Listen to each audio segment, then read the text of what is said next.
అన్న నమస్తే అన్న, ఏం పేరు అన్న మీ పేరు? శ్రీశైలం అన్న నా పేరు. ఏం చేస్తుంటారు? Auto driver. ఎట్లుందన్న లైఫ్? బాగానే ఉంది ప్రస్తుతానికి అయితే. కాంగ్రెస్ ప్రభుత్వం వచ్చినాక మా ఆటోల పైన మంచి దెబ్బ తీసినట్టు లైవ్ లా ఉంది. అందుకనే లైఫ్ ఎట్లుందని అడిగిన, ఎందుకంటే ఫ్రీ బస్ పెట్టారు. సో మహిళలందరూ ఫ్రీ బస్సులోనే పోతున్నారు. సో మీకు ఆటోకి దందా లేకుండా పోయింది పాపం.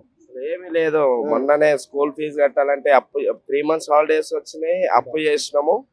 మళ్ళీ ఎంబడే స్కూల్ ఫీజు, బుక్స్, మళ్ళీ డబల్, మళ్ళీ ఇంట్రెస్ట్ తీసుకొచ్చి మళ్ళీ అప్పు చేసినాం. అది రొటీన్. ఇది తీరక ముందే మళ్ళీ స్కూల్ వస్తుంది.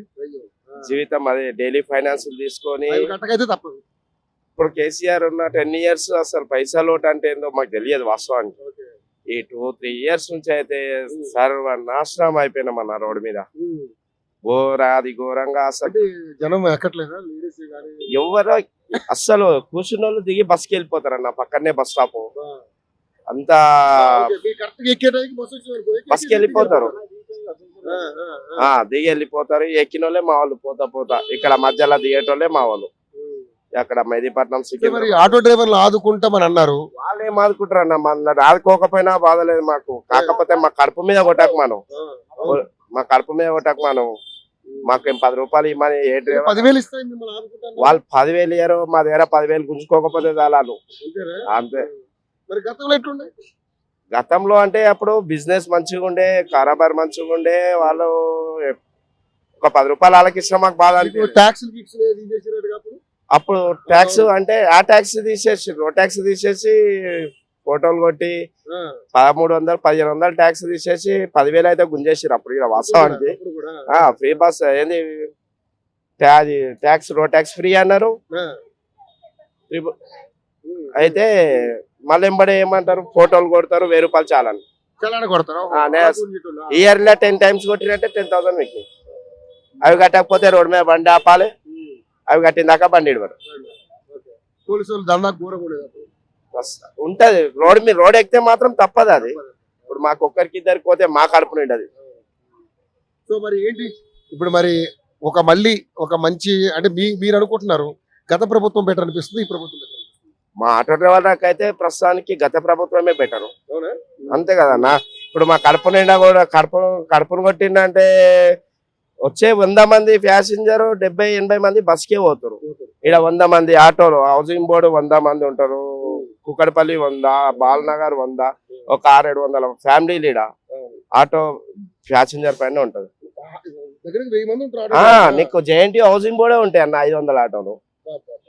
ఈ ఆటో పైన డిపెండ్ అయి ఉంటాయి. భారంగా ఉంది చాలా. అసలు 2 years కంప్లీట్ ఎప్పుడైతుందా అని చూస్తున్నాం వాస్తవానికి. ఎందుకు మళ్ళీ తీసేసే కొంచెం 10,000 ఫైనాన్స్ తీసుకుంటే అది దేరిపోకముందే మళ్ళీ కొత్త ఫైనాన్స్ తీసుకోవాల్సి వస్తుంది అట్లా. మరి ఇప్పుడు ఒక మంచి అంటే లోకల్ గా ఒక మంచి అవకాశం వచ్చింది. ఇప్పుడు జిహెచ్ఎంసీ ఎన్నికలు రాబోతున్నాయి. మరి అడుగుతాడు జిహెచ్ఎంసీ ఎన్నికలు రాబోతున్నాయి కాబట్టి ఇప్పుడు మళ్ళీ మీకు ఓటేసే హక్కు వచ్చింది. సరే మీకు ఉన్నటువంటి సమస్యలు మీ ఏరియాలో అదే, ఇప్పుడు మీరు ఆటో ప్రాబ్లం చెప్పారు, బస్ ప్రాబ్లం చెప్పారు, అలాగా మరి 6 గ్యారెంటీల విషయంలో కూడా ఎలా అనిపిస్తుంది? 6 గ్యారెంటీలు అంటే అందులో మనం అర్హులం కాము, నాకు సంబంధం లేదు. అది అదేంటి నువ్వు నీకు రేషన్ కార్డు లేదా? రేషన్ కార్డు ఉంది నాకు. మా తాతల నుంచి 200 యూనిట్లు కరెంట్ బిల్ వస్తుంది. మాకు 200 యూనిట్ల అర్హతలు కాదు, మాకు పెద్దగా ఉంటది, మాకు ఎక్కువ వస్తుంది. మనం దాని గురించి మాట్లాడలేము దాన్ని. కానీ గ్యాస్ సిలిండర్ ఫ్రీ అదే 500 రావట్లేదు. నేను గ్యాస్ గురించి కానీ పెట్రోల్ గురించి కానీ ఏనాడు ధరణ వేయను, నాకు అవసరం లేదు. అది ఒక బీరు అంటే 200, ఒక 100 రూపాయలు గ్యాస్ మీద పెరిగిందంటే 3 నెలలు తింటాం, పెద్ద ఫరక్ ఏం పడదు. ఏడా పైసలు పెట్టాలి ఫస్ట్ తెలుసుకోవాలి మనం. అనవసరమైన జాగాలను 100 1000 ఖర్చు పెడుతున్నాం. గ్యాస్ ఇంత లేకపోతే కూడా అన్నమే తినాం. 100 రూపాయలు ఎక్కిస్తే తప్పేం లేదు, అంతే కదన్న. పెట్రోల్ సబ్సిడీ ఇచ్చారు కదా ఇంటి గ్యాస్ కి, ఏదో 12 పాముడు ఉంటారన్న. ఇప్పుడు వాళ్ళు నేనున్న లీడర్ని, నా కింద ఉన్న వాళ్ళ కాడికే ముంగడికి వెళ్ళిపోతుంది, అంతేగాని నా దాకా వస్తే ఇంకా మన ఎప్పుడో బాగుపడుతుంది. ఒక సామాన్యం దగ్గరికి రాదు కదండి. సో మరి నిజంగానే మరి ఇప్పుడు మళ్ళీ లోకల్ ఎన్నికలు వస్తున్నాయి. ఇప్పుడు డివిజన్లు పెరిగాయి, కార్పొరేటర్లు పెరిగారు. సో ఏమనుకుంటున్నారు? ఎందుకంటే ప్రధానంగా చూస్తే BRS, Congress, BJP and Pawan Kalyan and Kavitha party 5 ఉన్నాయి. ఏం చేద్దాం అనుకుంటున్నారు? పవన్ కళ్యాణ్, కవిత వీళ్ళంతా పక్కన పెడితే మాకు లోకల్ గా ఎమ్మెల్యే మాధవరం కృష్ణారావు మాకు దేవుడు. ఆయన కార్పొరేటర్ రంగన్న దేవుడు, మా డివిజన్ కాడికి మళ్ళా ఇంకోరు మళ్ళీ జూపల్లి సత్యనారాయణ మాకు అనుక్షణం ఏ చిన్న ఆపద ఉన్నా మాకు అన్నం కూడా ఉంటారు వాళ్ళు. మాకు రేవంత్ రెడ్డితో అవసరం లేదు, కేసీఆర్ తో కూడా మాకు అవసరం లేదు. మా ఇంటి పక్కల మా అడుగు జాడాల మాకు పోలీసు వాళ్ళు డిస్టర్బెన్స్ చేసినా ఏం చేసినా నేనున్నా మీ ఎంబడని మాకు కృష్ణారావు వస్తాడు. ఎమ్మెల్యే మా ఎంబడి ఉంటాడు పక్క 100%. మాకు ఎమ్మెల్యే పరంగా పార్టీ పక్కన పెడితే కృష్ణారావు మాకు దేవుడే. అంటే ఎమ్మెల్యే విషయంలో మీరు చాలా సాటిస్ఫాక్షన్. అది ఏ పార్టీ అని ఉండను ఆయన వ్యక్తిగతంగా మనిషి చాలా మంచివాడు. ఆపద ఉందంటే 100% సాయం చేస్తాడు. మాకు 10 రూపాయలు చెప్పైనా పర్లేదు, మా జీవితం పై మా బండి నడిపిస్తుంటే ఏమైనా ఇబ్బందులు అనిపిస్తే 100% సహకరిస్తాడు. ఆ సంతోషం అయితే మీకు ఉంది కదా. రైట్, మరి మరి ఇప్పుడు ఎన్నికలు వస్తున్నాయి, ఎలాగ ఓటేయాలి కాబట్టి ఏమనుకుంటా మరి ఇప్పుడున్నట్లలో ఏది బెస్ట్ అనుకుంటారు?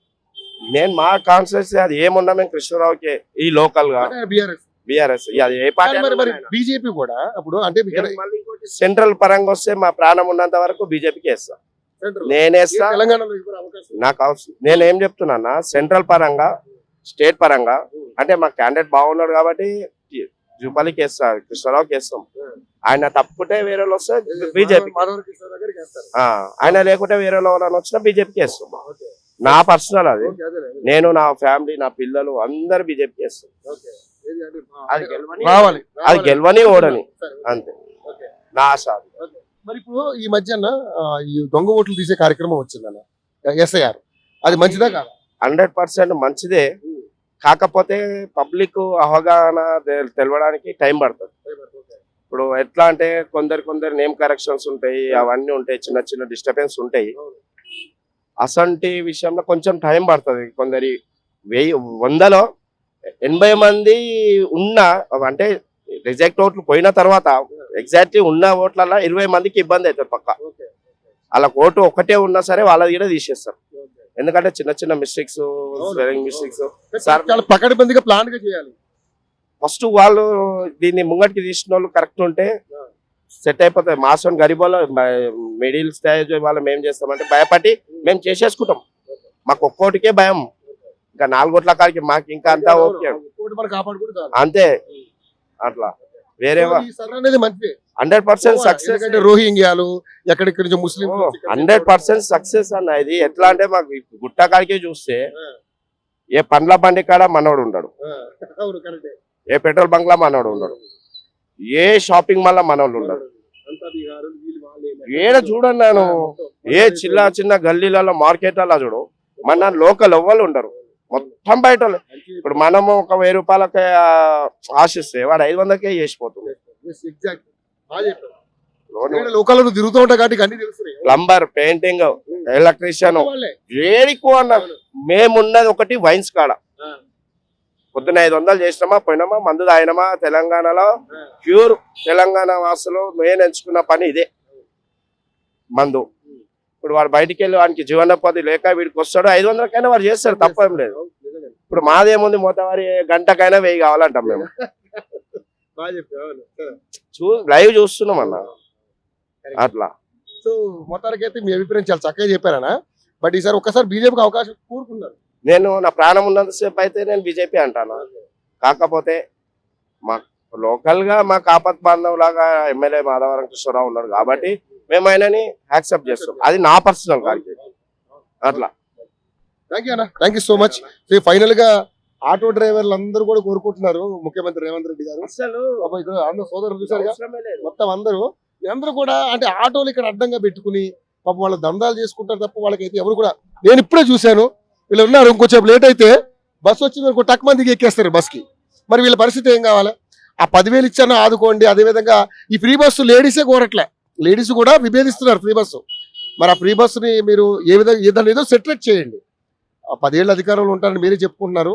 ఆటో డ్రైవర్ల బాధ చాలా బాధ. 6 లక్షల 7 లక్షల మంది తెలంగాణలో ఆటో డ్రైవర్స్. అది ఎప్పుడు 2-3 ఇయర్స్ బ్యాక్ సర్వే. ఇప్పుడు ఎలక్ట్రికల్ వెహికల్స్ వచ్చి ఇంకా పెరిగిపోయింది. చాలా ఇబ్బంది పెడతారు. సాఫ్ట్వేర్ జాబులు బంద్ చేసి ఓలో ఊబర్ రాపిడో అని చెప్పేసి ఆటోలు ప్రతి ఏడా చూడన్నా కడప దాటి డైరెక్ట్ ఆటో ఎక్కుతారు. ఓలో ఊబర్ రాపిడో మంచి జాబులు బంద్ చేసి. సో ఆటో డ్రైవర్లు అన్నలు అందరూ కూడా ఒకటే కోరుకుంటున్నారు. పాపం పొద్దున్నే ఇది వరకు అంటే రోడ్డు మీదకి ఆటో తీసుకుని వస్తే మినిమం 1500 జేబులు వేసుకుని వెళ్ళి ఆ పెళ్ళం బిడ్డలు పెంచుకునే పరిస్థితి ఉండేది. ఇప్పుడు కనీసం ఒక 500 వస్తే ఎక్కువ అన్నట్టుగా వాళ్ళు బాధపడతా ఉన్నారు. ఒకసారి చెక్ చేసుకుని వాళ్ళకి న్యాయం జరిగేలా చూస్తారని మేము కూడా కోరుకుంటున్నాం.